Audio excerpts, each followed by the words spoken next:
bonics i boniques, sí, he canviat la introducció. Ara us diré bonics i boniques perquè crec que és com més friendly. I res, avui us porto un vídeo que estic super il·lusionada perquè, bueno, no l'havia fet encara.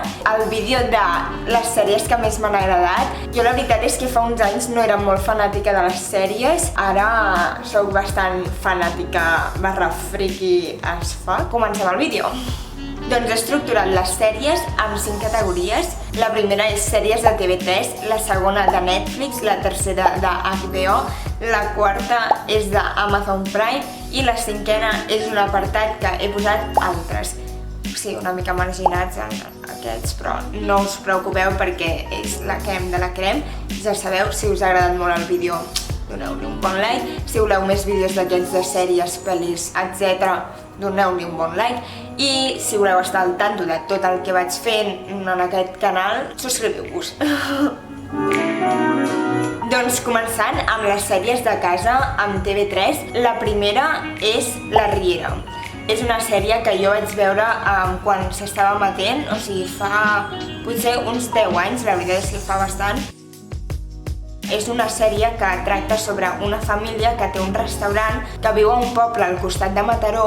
La matriarca és la Mercè Riera i té 4 fills, que són en Sergi, en Lluís, en Claudi i en Ernest. Són els personatges principals i totes les trames giren al voltant d'aquests personatges. És que és una sèrie molt entretinguda, sí que és molt llarga perquè és una sèrie que es feia cada dia, té molts capítols, però totes les històries estan molt ben fetes, els personatges estan molt ben creats, els actors són molt bons, fa que entris molt a la història, o sigui, empatitzes, les històries com algunes són molt quotidianes, o sigui que ens podrien passar a nosaltres perfectament, fa que entris molt també a la història, això ajuda molt. Jo crec que l'hauríeu de veure, m'encanta i és una de les sèries que més m'agraden. Doncs la segona sèrie de TV3 és Crims. Aquesta sèrie consta de 11 capítols i 7 casos reals de crims que han passat a Catalunya. És una sèrie que explica històries terrorífiques, amb històries molt dures i que han tingut un ressò mediàtic molt important. Al tindre casos reals fa molta por, que no és com una pel·li de por, mostren imatges del que va passar, reconstrueixen els fets, també entrevisten experts, testimonis. La veritat és que està molt ben feta, està molt ben gravada, és molt cinematogràfic, gaudeixes molt visualment aquesta sèrie. Haig de dir que és una sèrie molt dura, les històries són molt impactants, també fa que t'enganxis moltíssim. En part és educativa perquè coneixes oficis, coneixes com es porta a terme tot el tema dels crims, d'assassinats, de recerca de persones. Bueno, la veritat és que a més un tema que és molt interessant i res, espero que la veieu. Jo fins i tot m'he comprat el llibre, així de friki soc.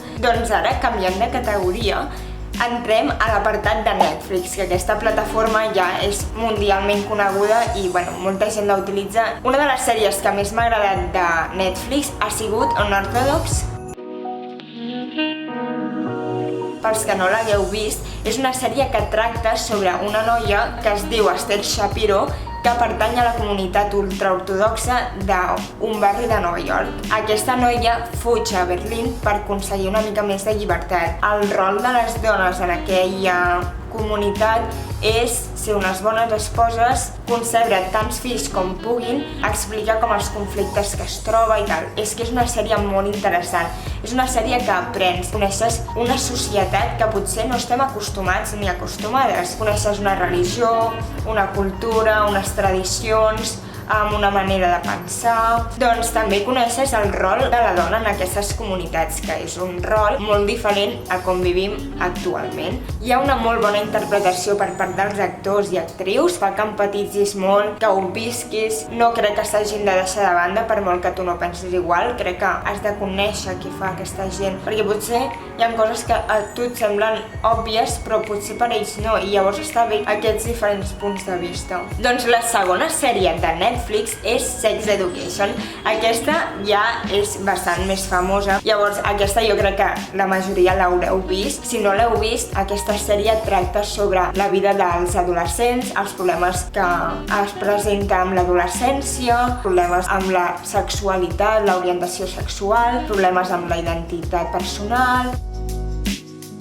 Tracta el sexe d'una manera molt natural, molt realista, tracta temes molt sensibles que la gent jove i també la gent adulta es pot trobar, mostra situacions quotidianes, incòmodes, com la vida mateixa. És una sèrie molt divertida, t'ho passes molt bé i crec que l'hauríem de veure tots i totes. Doncs ja passant a HBO, la primera sèrie que m'ha fascinat d'aquesta categoria és Chernobyl. Chernobyl, quina sèrie! Me l'he vist 2 vegades i me la miraria com 4 o 5. Chernobyl és una minissèrie que tracta sobre una de les pitjors catàstrofes que ha passat mai en aquest planeta Terra, el desastre de la planta nuclear de Chernobyl. Aquest fet va passar a l'abril de 1986 a Ucraïna, llavors era la URSS, i parla sobre els valents i valentes homes i dones que es van veure afectats per aquest desastre i es van sacrificar per salvar Europa d'un desastre que podria haver sigut el triple de pitjor, per no dir més. Algunes de les històries narrades a la sèrie estan basades en els testimonis del llibre de La pregària de Chernobyl de Svetlana Alexievich. Aprens història, aprens què va passar a la Unió Soviètica, com era el govern, com era la societat en aquell moment, com es va portar a terme aquest desastre, aquesta catàstrofe. És una minissèrie, te la veus molt ràpid, la veritat és que t'enganxes moltíssim. Ho han ambientat, ho han gravat, ho han muntat, ho han maquillat d'una manera que és tan real que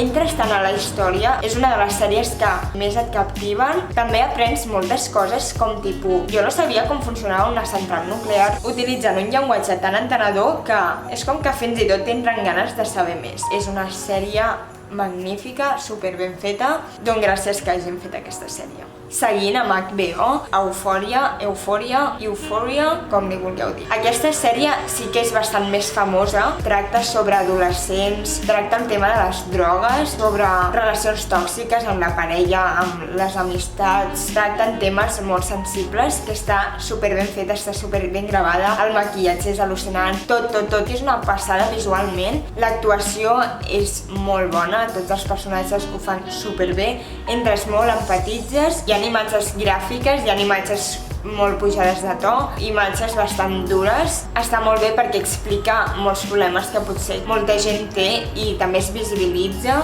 Doncs ja passant a Amazon Prime, una de les sèries que m'he vist per res és The Boys i m'ha fascinat. Aquesta sèrie, si us plau, l'heu de veure tots i totes. Tracta sobre un món de superherois, però que aquests no són els típics superherois perfectes.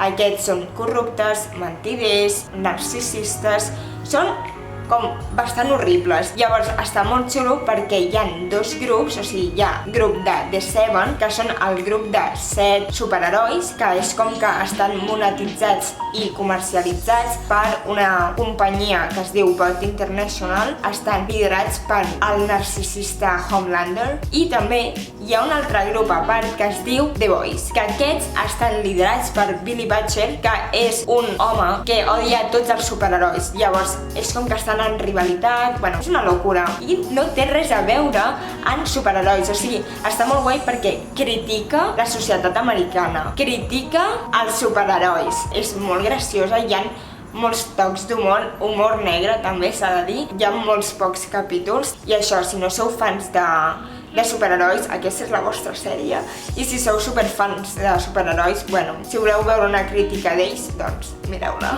Seguint amb Amazon Prime, una sèrie que és molt diferent i molt còmica és Fleabag. Tracta sobre una jove que viu a Londres i que és bastant rara i no sap com tractar tampoc amb la gent. Té una cafeteria i aquest negoci li va fatal, o sigui, és un fracàs total. Trenca amb la quarta paret, què vol dir? Si s'està durant l'escena, en plan, jo parlo amb tu, no sé què, doncs canvia, gira i comença a parlar amb tu, amb l'espectador, amb el públic. És molt weirdo, en plan, no havia vist una sèrie així, és molt divertida, t'ho passes molt bé, la veritat és que potser hi ha gent que no li fa gaire gràcia, per gustos colors. Al ser molt curta, perquè té molts pocs capítols, es veu molt ràpid. Doncs ara començaré amb la categoria d'altres. La sèrie que més m'ha agradat de la meva vida ha sigut The fucking Walking Dead, o sigui, The Walking Dead És una història molt guai. Explica les conseqüències d'un apocalipsi zombi. Rick Grimes, que és un home que treballava de policia, que va tindre un accident, amb la història va donant forma a les aventures d'aquest home i de la gent que es va trobant al llarg d'aquest recorregut. Explicat així no està molt interessant. Estaria 4 hores dient-la perquè m'encanta aquesta sèrie. Té moltes temporades, llavors jo recomano que us la mireu fins la 9 o la 10, però abans no abandoneu abans. Hi ha imatges molt gràfiques, són bastant creepy as fuck, perquè estan tan ben fetes, o sigui, els zombis estan super ben fets, t'enganxa moltíssim. La veritat és que la primera temporada te la mires en 2 dies o menys. Prison Break, aquesta sèrie m'ha fascinat. Lincoln Burrows és acusat d'haver comès un assassinat que ell no ha comès, que és haver matat a Terrence Steadman, el germà de la vicepresidenta dels Estats Units. Lincoln és sentenciat a mort i el seu germà, per intentar treure'l de la presó, el que fa és robar un banc per entrar a aquesta presó per poder sortir-ne amb el seu germà abans de que l'executin. Michael Scofield, que és el seu germà, que és el que planeja tota aquesta moguda, ha de sobreviure a la presó, ha de superar obstacles i a sobre ha de portar a terme el seu pla de fugida. És que és una sèrie molt ben feta, molt guai, et fascina la ment de Michael Scofield, també ell sencer. Les trames són brutals, els personatges són captivadors, t'agafa un atac de cor cada vegada que veus la sèrie, perquè estàs com tota l'estona agobiat. I finalment la sèrie, que crec que és una de les sèries més dures, és El cuento de la criada, no sé com es diu en català. Explica la vida distòpica de Gilead. És una societat totalitària que pertanyia als Estats Units. Els desastres mediambientals i una baixa taxa de natalitat provoquen que Gilead governi un règim totalitari. Aquest govern considera a les dones com propietat de l'Estat i totes les dones han perdut tots els seus drets i la seva missió en aquesta societat és concebre fills, o sigui, procrear. Una de les últimes dones fèrtils és Defred. Aquesta dona és una serventa de la família del líder i també és una de les dones forçades de l'esclavitud sexual. Defred intenta sobreviure, intenta també recuperar la filla que li van robar, perquè ella tenia una vida anterior, que és una sèrie molt dura. La història és impactant, la interpretació és de 10, o sigui, ho fan superbé, entres molt, empatitzes. És una sèrie una miqueta lenta, però val la pena, perquè realment no explicaran tots aquests fets així, a poc i bona lletra. Això, que la mireu. Doncs això és tot, espero que us hagi agradat moltíssim, que hagueu conegut noves sèries. Deixeu-me als comentaris quines sèries havíeu vist, quines no, quines veureu, quines us han apassionat, quines us han traumat d'alguna manera. Subscriviu-vos i res, ens veiem molt aviat amb nous vídeos.